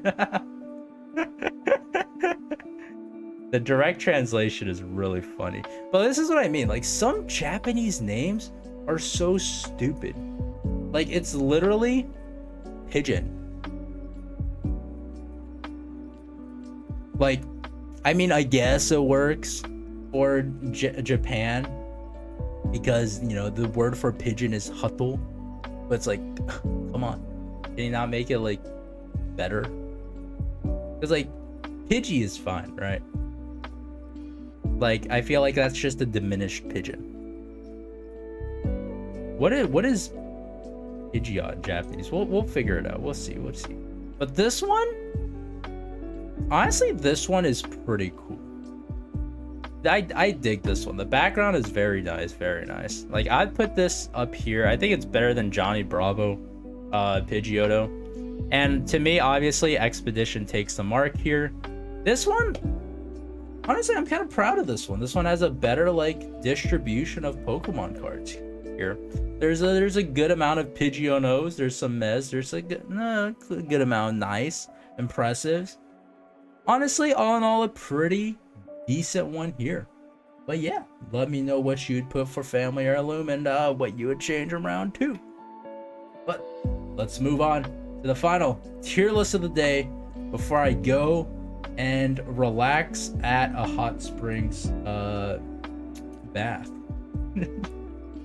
That is my plan for today. Like, right after this, like, there's one thing I want to do before I like leave Japan for 4 months, and that is to go to an onsen. and like just chill there. Because there's this one near my place. I wouldn't say near. It's like, oh Jesus Christ, a 40-minute bike ride? Is it really that far? I think it is. Wait, that place is far. I've never thought about it like that. Wow. I didn't realize it was that far. Anyway, like it's like you can stay there for as long as you want. You can take as many baths as you want. It's such a nice place. But Pidgeot, and usually we start things off with base set, but this one actually starts with jungle. We've broken the cycle, and we're starting things off with Pidgeot jungle this time.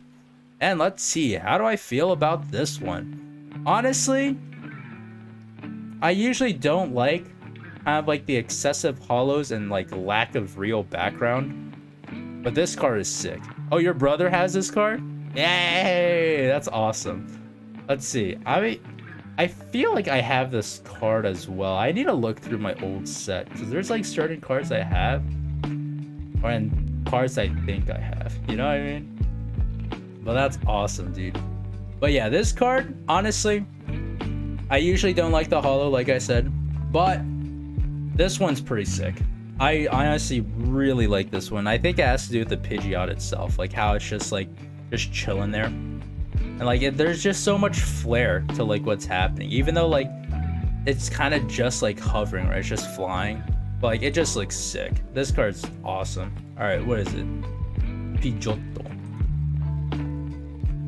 I mean, what can you do? It is literally Pidgeot, which is fine. I mean, honestly, pretty fine name.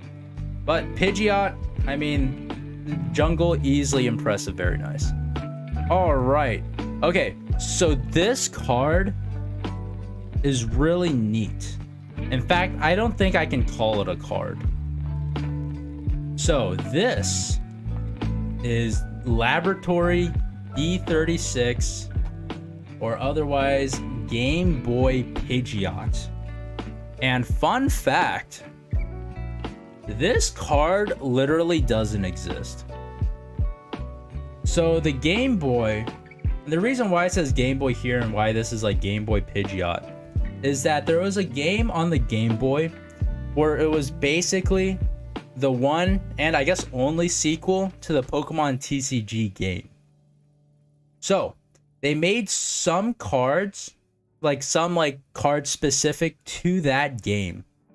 So physically, this card does not exist, but the only reason why it's even listed on here is because there was a scan of it on one of the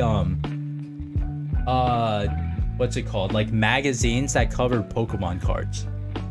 So technically it does exist. They might have made a single one of these cards purely to scan it onto the magazine, which is insane to think about. So there might be a copy that exists like in the world, but it was never released to the public. So if you have this card, and if it even does exist, that's family heirloom, baby. Honestly, like if someone does have this like fabled card, then I feel like it is actually the rarest card in the world. Like I feel like it wouldn't get to like the insane prices of other cards, right? But it definitely should. Anyway, that was a little fun fact for everyone here. Let's move on to cards that actually do exist and can be obtainable. But Pidgeot, Southern Islands classic set, and this one of course does not miss. God dang, this Pidgeot looks very, very happy, just kind of gleefully flying around. You've got several Pokemon in the background. You got the juicy lips of Onyx in the back with Venonat just chilling on its tail.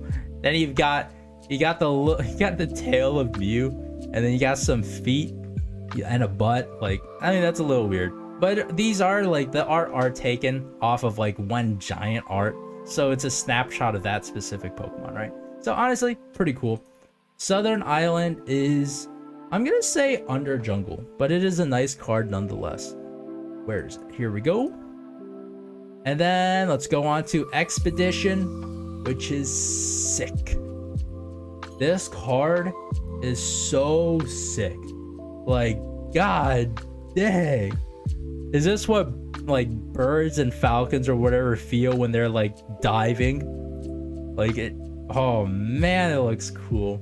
Or like if you just like rotate this upwards so then it's pointing up, it looks like Icarus, you know, Pidgeot is trying to fly into the sun. Oh man, this is a cool card. Like it just straight up doesn't like, because they're stripping away like Pidgeot's color, it's hard to tell that it is Pidgeot itself. And the only giveaway really is like the hair, right? But what a cool card. Honestly, really neat. This is easily impressive, very nice. I'm not sure if I want it over jungle though. Like jungle has the hollow, which is hella nice, but I think we'll put that. Yep. So let's move on to, wait, Pop Series 2 is the same, right? Okay, no. I got a little confused because like I thought there was another one. So Pop Series 2, I mean, I guess we don't have to load this one up. How do we feel about this one? Like this one looks like it's using like, what's it called? What's the priority move that like Entei has, Dragonite has? Extreme Speed. There we go. Like it looks like Pidgeot is using Extreme Speed or something. That's why you kind of see like the little after image, I guess. Or maybe like this is a not a double team, I guess. But this one, I mean, it looks pretty cool. The sky is sick. You have that like weird hollow pattern where it's just like layered diagonally. It's all right. It's all right. I don't think it's as good as the other one, so I'm gonna put it in nice for now. But let's see, Pidgeot, Fire Red, Leaf Green. Come on, buddy. Come on. There we go. All right, and just like Pidgey, this one has a ton of symbols here. In fact, has this really cool Pokeball hollow in the back, in the middle. Honestly, really nice. Like I feel like this one looks better with the symbols, but with like the freaking bowling alley carpet symbols down here. But I feel like compared to the other ones, I think it doesn't get past the impressive, very nice, but it definitely is top of nice here for now. But let's go back and move on because we've got Pidgeot Delta Species. You already know it's gonna be a banger. Let's see what exactly it looks like though. And oof, look at how sparky this guy is. How much electricity it's got going on. It's got freaking Zaintu style, like freaking Demon Slayer. This about to like freaking lop off a demon's head by just flying directly into it. I mean, it looks sick. Like he's got like flowing beautiful hair. What is there not to love about this, you know? It's also blue electricity. God dang. Like we already know blue is the scariest one. But cool card. Cool card. Honestly, I put it impressive, very nice. Okay, Secret Wonders. How do we feel about this one? I feel like comparing it to the other ones, this one's a little boring. Background looks fine. Pidgeot looks fine, right? I don't think the art's exactly the best, but it's also not. It's just not my favorite. I'm gonna say this is gonna be our first Met. I like the idea they're going with it though, where there is like some, you know, dynamic movement. It's just like, it looks like it's kind of fighting the fly or like the wind or something like that, or maybe you're just like going for something and that's why his claws outstretched like that. But it's an okay card, not the best to me. But Triumphant Call of the Legends, let's check them out because these are very interesting. So I feel like, again, I think I prefer the Japanese like over the English one, or I guess over the exclusive English, because like they've had both, like both were released, but let's see. Like the thing, like there's parts of it that I don't like for both of them, you know, like I just don't like the hair. Like it definitely looks like classic Japanese theater hair, which is like 100% the intention. I just personally don't like it. And it's like the exact same is said with like Pidgeot here. Like it is like Japanese like kabuki theater, you know, like hairstyle. And I just don't vibe with it. But it is pretty accurate to what it is. It is a good card. But yeah, I think I have to go with this one because like the kind of like the wavy like little thing that's going on here, these ripples. Oh, it's nice. It is nice. But let's see. So it is I'm gonna put it in nice, and I think it's just under EX Fire Red Leaf Green. Right there. Looking good. Okay, but Flash Fire. Check this one out. Oof. Look at that. We are pretty much eye to eye with this Pidgeot. It's looking super fast. You can see with the blurring of the background and all these motion lines. God dang. Okay. Oh, cool. I can't do it. Oh, cool. I can't do it. I gotta practice rolling, man. Gotta practice rolling. But this one is, I want to say here. Maybe it's a 1-up. No, I think it's right here. Pretty solid, pretty solid. Let's go. Team up.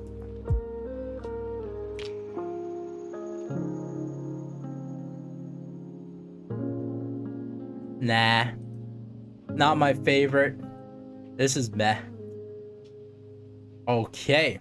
Alright, let's go on to the special ones. We're kind of blitzing through this, aren't we? Like, god dang, we're kind of going, we're crunching through this one. Let's check out Faulkner's Pidgeot. This one looks a little insane. Like, its eye looks a little too far up, you know what I mean? Like, let's take a close look at that. Like, actually, its eyes look disgusting. Because, like, every other Pidgeot, right? The eyes are pretty much right here. It's, like, aligned with the hair here. And, like, right next to the beak. That looks like a Detective Pikachu render, kinda. I was honestly thinking that, like, in the sense that, like, this Pidgeot itself looks more like a real bird than the Pokemon. Like, so I can totally see it like that. And I feel like because we're cutting the hair off too, we're not seeing like the insane locks. I mean, some birds do have that, but not like as thick as that, you know, like not to the point where like it's gonna intrude their flight. So I get what you mean, because it definitely looks a lot more like, I don't know, it looks like more realistic feathers and fluff, despite like the entire art being very I guess rooted outside of reality. Very interesting artwork. The eyes are kind of killing it for me though, personally. It looks very derpy with the eyes and how we've seen all the other Pidgeots. But I think the sun too, it's just so bright. Like, this is one of those cards where like, if I wake up in the morning and look at this card, it's gonna blind my eyes. Wake up in the morning feeling like pizza. We're gonna put this bottom of meh. I think it is here, or sorry, top of meh. Not my favorite, but it's not horrible. All right, Aaron's Pidgeot from the movie. What's it called? Mystery of Lucario. What is it called? Lucario and the Mystery of Mew. My mistake. I actually have a pretty fun story with this one. So, I went to my mom likes to kind of just trick me into doing things, as in like she'd be like, "Hey, do you want to get McDonald's or something?" And then I'd be like, "Yeah." And then like right before like it's obvious that we're not going to McDonald's anymore, she'd be like, so hey, we're going to the dentist or whatever. Like to what I don't want to do, you know? And then I get all pissy, and then it's like, but I'm already there, so it's like, guess I gotta. And then this is when I had to go to the dentist, but baited and outplayed, truly. I lost all respect for my mother. No. But I had to like, actually no, this time it wasn't kind of like baited like that. This one was scheduled because I needed to remove like a tooth, one of my baby teeth. So like I mustered up all of my kid strength and courage, and I went in there, got my tooth yanked out, hurt like hell, and then I was like, I want to go to Target. I want to buy Pokemon cards. And then my mom felt bad for me, so then she was like, okay, fine, like we'll go to Target. And then like I saw this movie, right? Like I saw the movie Lucario and the Mystery of Mew, and like I was like, I have to have it. So I asked my mom, and like with my huge puppy eyes and my bleeding mouth, I was like, can I please get this movie? And then I did. She was like, okay, fine, because she felt so bad. And then I watched it like 5 times. I watched it so many times, dude. It's freaking great. I love the movie. Like I still have the like the disc and the original like what's it called? What's the thing that holds the disc? DVD disc holder? What the heck? What's the word I'm thinking of? Anyway, like I've seen the movie so many times. It's freaking sick. You gotta love the freaking Reggies, man. The do. It's freaking great. I love it. So this Pidgeot, this is very, very, very, very. I mean, this is honestly just nice. I feel like this is more nostalgia for me rather than the card like looking great. Because like, I don't know. It looks kind of normal. It's just a nice card. Alright, Pidgeot EX. Take a little peep at this. But let's see here. I'm on. Alright, fine. I'll click on it then. Oh wait, I wanted to check out the gallery. There's 2 different kinds. So Pidgeot EX, the normal one, it looks fine. I feel like there's nothing special about it. This one is like, I mean, it's EX, so it's just already decent. Like I would put this in top of nice. And then Pidgeot EX, honestly, a lot of full arts. I mean, I've said it before, not a huge fan of full arts, but this one slaps. This one is pretty cool. And like I feel like the gold border like does a lot for me, but how like how the Pidgeot is kind of gold outlined like everywhere too, like inside of it too, is freaking sick. Literally you're shiny. Yeah, no, like the gold complements it so well. It's a great card. Like the blue gold combination is just nice, and it's not even like just the blue background too. Like he's clearly flying with all the motion line. It's very, very nice card. But yeah, I would this is easily like high. I put it here. I think it's high, impressive, very nice. It's a very, very good card.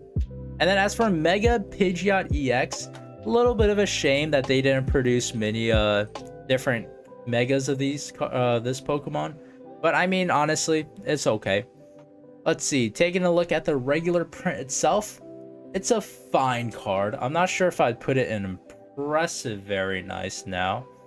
Like I think it is just above the EX. So we would put it here. Honestly, I'm gonna bump this one down to Pidgeot. You dislike Mega Pidgeot? You don't like the bandit like eyes or like the overwhelming eyeshadow that Mega Pidgeot has? Honestly, Mega Pidgeot is so much better in game than like on a card. Looking like the new Fire Emblem MC with that hair. I have no idea. I'll believe you on that one. It's so weird though, because like Pidgeot had a lot of hair, right? And then Mega Pidgeot is just Pidgeot with a haircut and styling. Like, Mega Pidgeot is just like emo Pidgeot, you know? Like, I feel like the only reason why I prefer it over the EX is just because Mega cards are cool. Like, Mega cards are cool. And then for the full art, this is like very bottom of impressive, very nice. And honestly, I gotta bump one of these cards to family heirloom because this is impossible. But I would honestly put Expedition Pidgeot as my favorite one of the bunch. I think that one is really clean. But this is gonna do for my ranking. And again, what would you change? What's your favorite? Would you put Fire Emblem MC Mega Pidgeot all the way in family heirloom? Here, wait, I'll look for one at card stores and I'll bring it back for you. It's got a Karen. Like, if you had like anime Karen, I feel like that's what the hair would look like. You know what I mean? Does that make sense? But yep, that's gonna do it for today. Let's see. So the next, let me think, because I only have one more stream before I gotta go back to the States and get situated, right? And then we'll have to remake our stream schedule because I'll probably stream in the morning, which means that it'll be morning for you guys now. Which, for better or worse, might be how it's gonna go. You know, it's gonna be great. I'm gonna lose my webcam, so I don't have to focus on lighting, and then the audio quality will probably go down a little bit, but I'll try to make it as good as possible. But let's see, I'll have to think about how I'm going to be able to stream, because it'd be very easy to stream this style of content, right, with like a handheld microphone, because then it's like, oh, I can just control it the entire time. But it also might sound really loud. I'll have to test things out for streaming back at my parents' place. But that's for me to figure out and for you to find out whether I've been successful in that endeavor or not. But anyway, hope you guys enjoyed today, learned a thing or two, whether it be about my life or about certain Pokemon cards. I feel like this Impossible Pidgeot is one of the coolest things to be able to learn today. Like, it's pretty neat that there is a scan of the card for one that isn't supposed to exist. which is really neat. I really dig that. I think that's really cool. But yeah, I don't know. Maybe it does actually exist somewhere. Maybe some employee kept it ever so long ago, and they'll, I mean, if they want to, can probably sell it for a very exorbitant amount of money. But I don't know. We'll see. It should theoretically be one of the most expensive cards to exist. But pretty neat stuff. I mean, the next thing, if we do this again, would be the Pidgey line. But I don't know. Maybe we'll just play a Pokemon game on the next stream, which would be Saturday 9 p.m. Xander, do you know of any Pokemon games that I could play? Like, I know, like, one thing I was thinking of could be the Pidgey. Oh, did I say Pidgey line? Shoot, I meant Rattata line. My bad. Oops. Like, you know, my I guess I'm thinking of so much other things that my mind like slips all the time, or my brain, my speech, vocal cords. Yes, sir. But it would probably be like Rattata. I want to do them by evolutions, right? So like Rattata, Raticate. What's after that? Spearow, then Fearow. Okay. Because I can... Okay, wait. Out of curiosity, let's check Pikachu real quick. Should we make a special? We skip to Pikachu? I feel like it's going to be a little cuckoo crazy. It's going to be a little insane. I want to count how many there are.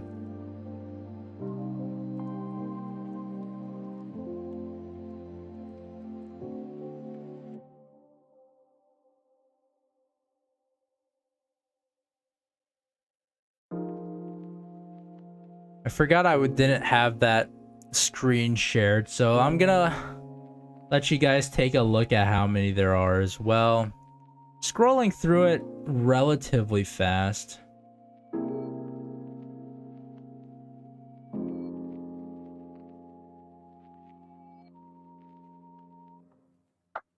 That's a lot.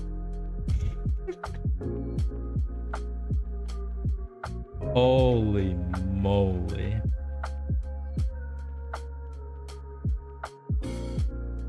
That is, yeah, that is for sure, definitely. I might even go so far as to say it's more than 2, to be honest. But a lot of cards, a lot of cards.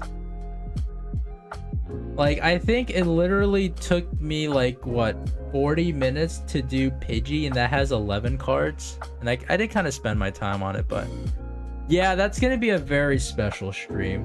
We may have a little bit more than McDonald's. 12-hour stream. So it's 26. We got a little... Oh, so it's right after Rattata, Fearow, then Ekans? Is it really that? Oh, it's pretty close then. Oh no. Oh nar. Yep. It's gonna be one hell of a stream. Jesus Christ. Like, it's one of those things where, like, I want to kind of skip and do it on Sunday, right? Or like my Sunday my time. But then I don't think I have enough time to do it. Right? I think it's definitely gonna be one of those things where I'll probably do it when I come back from America. I want to make it pretty special, right? And then I can fully control it when I'm back in Japan. So I think we'll probably skip Pikachu when we get to there, and then, like, you know, and then do something really special once I come back, and I'll have a full day to commit to it. Because Charizard took 3.5 hours for 80 plus cards, and Pikachu looked like it had more than like 150. Gonna be fun. That is gonna kill me. Oh, it's gonna be great. Anyway, hope you guys are looking forward to that. I'm gonna try to get more of a following before we commit to such insane lengths for a stream of that caliber. So, you know what? We'll see when we get there. We'll see when we get there. I'll try to hype it up as much as possible, you know. But with that being said, I hope you guys had a great time. I did. I love talking about Pokemon and Pokemon stuff related, whatever. Pokemon cards especially right now. But perhaps Saturday stream will do something different. Maybe play a game. It has sure been a while. Honestly, I might even do a freaking... I kind of want to do a randomizer, to be honest. Like, I just freaking love randomizers. Like, I love roguelike games. So, like, roguelike Pokemon with randomizers is freaking perfect for me. I'll be sure to hack in, like, rare candies beforehand, so it's not freaking annoying to... you don't have to grind, you know? We can do things a bit more quickly. But I don't know. Oh? Is that a good or a bad O? Kind of hard to tell on text. There's this fan-made game I saw recently. Shoot, what is it? Oh, was it the Pokemon MMO game? I think I might have seen one of my friends play it. Like Poke MMO, was it that one? Pokemon Wilds. Ooh, that's different. Pokemon Wilds. Oh, Jesus Christ. Okay, I just lost my notes. Let's see. You open world fan. Honestly, maybe I will. That looks sick. I think I'll try it out. Yeah, let's try it out. That looks really fun. Okay, cool. I guess that's where we're gonna do not tomorrow, in a couple of days. Maybe I'll even start streaming earlier, just so like if it is really fun, I can keep streaming a lot more of it. And then we'll have a lot of fun with that one. Alrighty. It's been a while since I've played games for you guys and for myself, to be frank. But it's gonna be great. We're gonna have a great time. Perhaps there'll be some stale McDonald's as well. Perhaps. They did come out with a new special pie for the moon viewing season. So we can probably try that and whatever other fancy stuff that they may have. I don't even think they... What do they even have right now? Like, I think other than like what I showed you, they don't really have anything besides that. Anyway, you know what? Stay tuned for such things. We're gonna have a blast. It's gonna be great. I hope you guys are there with me along the way. Anyway, hope you all have a great time. This is Stale Joe, and I'm out. Bye-bye.